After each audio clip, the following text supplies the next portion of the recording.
കുതിർത്ത ബദാം കഴിക്കുന്നത് നിരവധി ആരോഗ്യ ഗുണങ്ങൾ നൽകുന്നു. കുതിർക്കുന്നത് ബദാമിലെ പോഷകങ്ങൾ ശരീരത്തിന് എളുപ്പത്തിൽ ആഗിരണം ചെയ്യാൻ സഹായിക്കുന്നു. ബദാമിന്റെ തൊലിയിൽ ധാനിൽ അടങ്ങിയിട്ടുണ്ട്.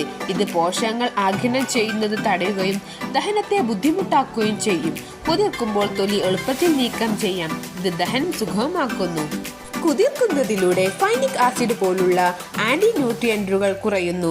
ഇത് കാൽസ്യം, മഗ്നീഷ്യം തുടങ്ങിയ പ്രധാന ധാതുക്കളുടെ ആഗിരണം വർദ്ധിപ്പിക്കുന്നു. ബദാമിലെ മോണോസാച്ചുറേറ്റ് കൊഴുപ്പുകൾ വിറ്റാമിൻ ഇ, മഗ്നീഷ്യം എന്നിവ ചീത്ത കൊളസ്ട്രോൾ കുറയ്ക്കുകയും നല്ല കൊളസ്ട്രോൾ വർദ്ധിപ്പിക്കാനും സഹായിക്കുന്നു. അതുവഴി ഹൃദയാരോഗ്യം സംരക്ഷിക്കുന്നു. നാരുകളും പ്രോട്ടീനും ധാരാളം അടങ്ങിയിരിക്കുന്നതിനാൽ കുതിർത്ത ബദാം കഴിക്കുന്നത് വയറ് നിറഞ്ഞതായി തോന്നിപ്പിക്കുകയും അമിതമായി ഭക്ഷണം കഴിക്കുന്നത് തടയുകയും ചെയ്യുന്നു. ഇത് ശരീരഭാരം കുറയ്ക്കാൻ സഹായിക്കും. വിറ്റാമിൻ ഇ, ഒമേഗ 3 ഫാറ്റി ആസിഡുകൾ എന്നിവ തലച്ചോറിന്റെ ആരോഗ്യത്തിന് ഉത്തമമാണ്. ഇത് പ്രായവുമായി ബന്ധപ്പെട്ട വൈജ്ഞാനിക തകർച്ച തടയാൻ സഹായിക്കും. ബദാമിലെ മഗ്നീഷ്യം രക്തത്തിലെ പഞ്ചസാരയുടെ അളവ് നിയന്ത്രിക്കാൻ സഹായിക്കുന്നു. ഇത് പ്രമേഹ രോഗികൾക്ക് ഗുണം ചെയ്യും. ബദാമിലെ ആന്റി ഓക്സിഡന്റുകളും വിറ്റാമിൻ ഇയും ചർമ്മത്തെ ഓക്സിഡേറ്റീവ് സ്ട്രെസ്സിൽ നിന്നും സംരക്ഷിക്കുകയും ചർമ്മത്തിന് തിളക്കം നൽകുകയും ചെയ്യുന്നു.